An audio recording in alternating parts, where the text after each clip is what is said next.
Hey, what is up guys? David Zhao here, and today we're going to be talking about possibly what might be the best gimbal for traveling.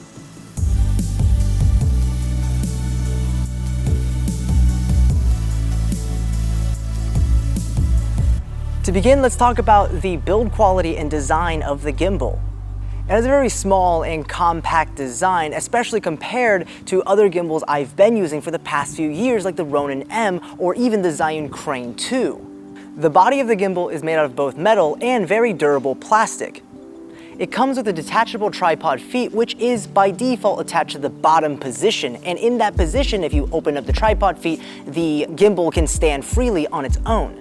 However, what makes this gimbal unique is that you can detach that tripod feet from the bottom of the gimbal and put it on the back/top position of the gimbal to get this compact form factor that functions as the underslung mode of this gimbal. And one design element that I saw first on this Weebill Lab, but I've seen more and more adopted recently in all compact lightweight gimbals, is the fact that the motor has been moved from the back of the camera to the side of the camera, which frees up space and allows you to monitor what your camera's recording just using the rear LCD screen.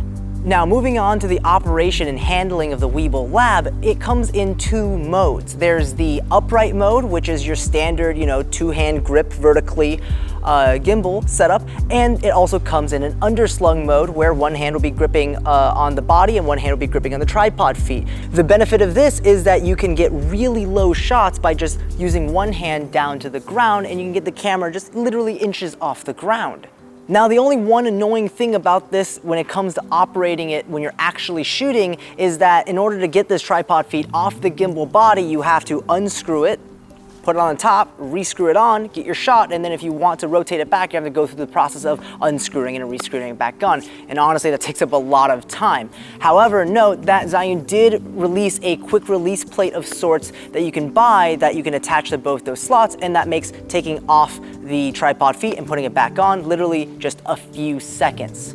I found these quick release plates on Amazon for about $19 for one of them. You're probably gonna want both for both positions, obviously. So that's gonna run you about $38. I'm probably gonna go pick this up because it's really useful, because it really will save you a lot of time. Now, the next thing about operating this thing is it has a payload capacity of 6.6 pounds or 3 kilograms, which honestly, if you're new to the gimbal world and you don't know, that's actually quite a big payload. My Ronin M can only carry up to 8 pounds. That means your setup can range from the A7 III and the 24mm G Master lens, which is a pretty lightweight setup, all the way up to combining it with the 85mm GM or the 24 to 70mm GM, which are both notably heavy lenses, and it'll balance properly.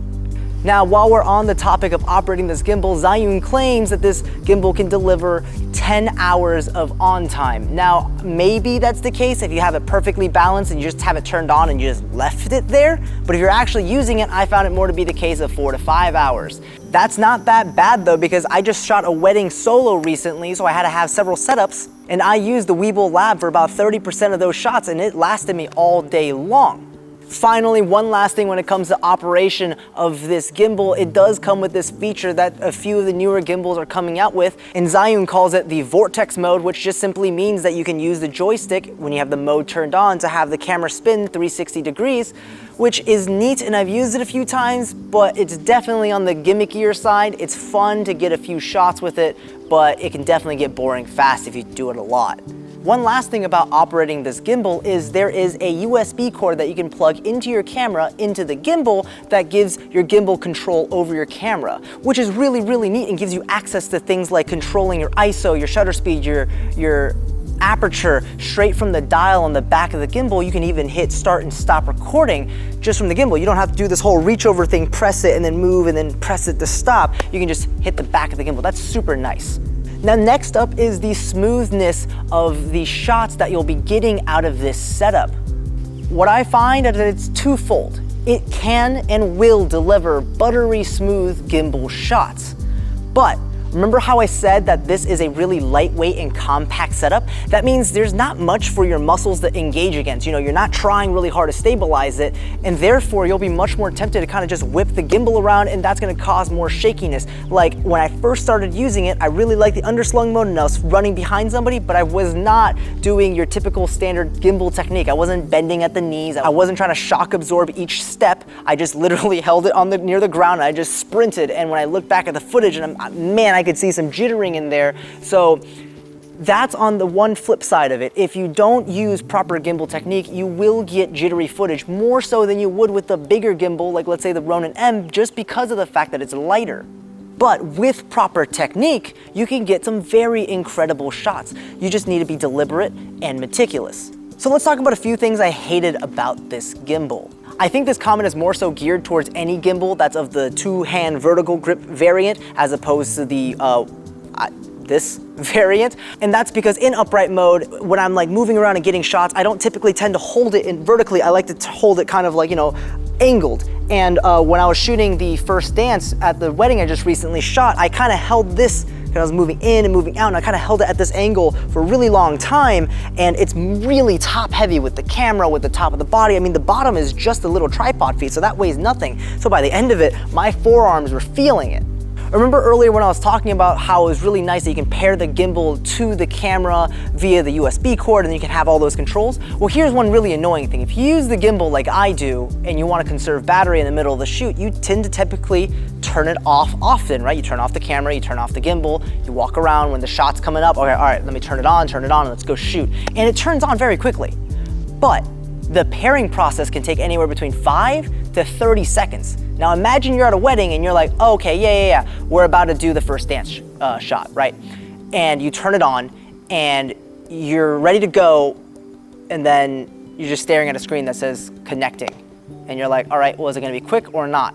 And more often than not, I just end up ripping the USB cable out and then just hitting the record on the camera, just so that way I can override the whole connecting process so it doesn't just lock me out of shooting. But let's talk about things I love about this gimbal. The size is unbeatable. When you have the tripod feet up, this thing takes up no space in a camera bag. And then even when you have the tripod feet on, this thing is lightweight and it's small. I can literally carry it in my arms all day long. I think that's why I love this gimbal so much. It's just like when I had a Phantom 2 drone way back when, you know, drones first came out. I never used that thing, but when I had my DJI Mavic Pro, I used that thing a lot more. And that's really just because of the fact that it was tiny, so I could take it with me anywhere and I had no reason to not bring it with me. For example, you're not gonna go traveling and bring your Ronin M with you, but you'll probably definitely go traveling and bring your Zhiyun Weebill Lab with you. Another thing I really love is that the Weebill Lab uses the 18650 lithium-ion batteries. These are standard batteries. So instead of paying for some proprietary battery, you know, when you want to get multiple batteries, as you would, especially if you're using this for paid jobs, you can just buy cheap lithium-ion batteries, which a pair would only run you $25. And one last thing is I really do love the underslung mode of this camera. Honestly, sometimes I use the underslung mode of the camera more than I use the two-hand vertical grip variant. And that's just because I really like the form factor. I can keep it close to my chest. I have another form of stabilization, holding it like this with my elbows tucked in. It's just the form factor that I really, really enjoy having. And it really speaks to the whole compact, lightweight aspect of this gimbal. So my conclusion, should you buy this gimbal? Is it worth it? Well, it's $600. Is that in your budget? For $600, you could get almost any other gimbal that's not one of the big boys. But this is the only gimbal that I found in this form factor that fits what I need. And what I need is a gimbal that breaks down to a tiny size, fits into a bag, but when I take it out, it's super fast to set up. When I take it out, all I have to do is literally screw on the tripod feet and put my camera on it and rebalance it. And the best thing about it is this thing has locked joints. The locked joints, which lets you balance individual axes at a time, makes this one of the fastest and easiest gimbals to set up, like ever. So ultimately, if this gimbal existed back when I bought the DJI Ronin M, which is $1,100, I would probably pick this gimbal because operationally, it's not as easy to pick up to use as the Ronin M.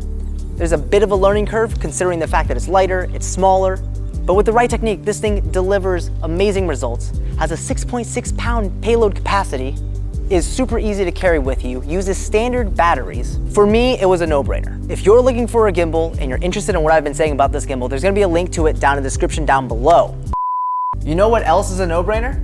Charging your camera batteries before you film your review so your camera doesn't die on you right before you film your outro.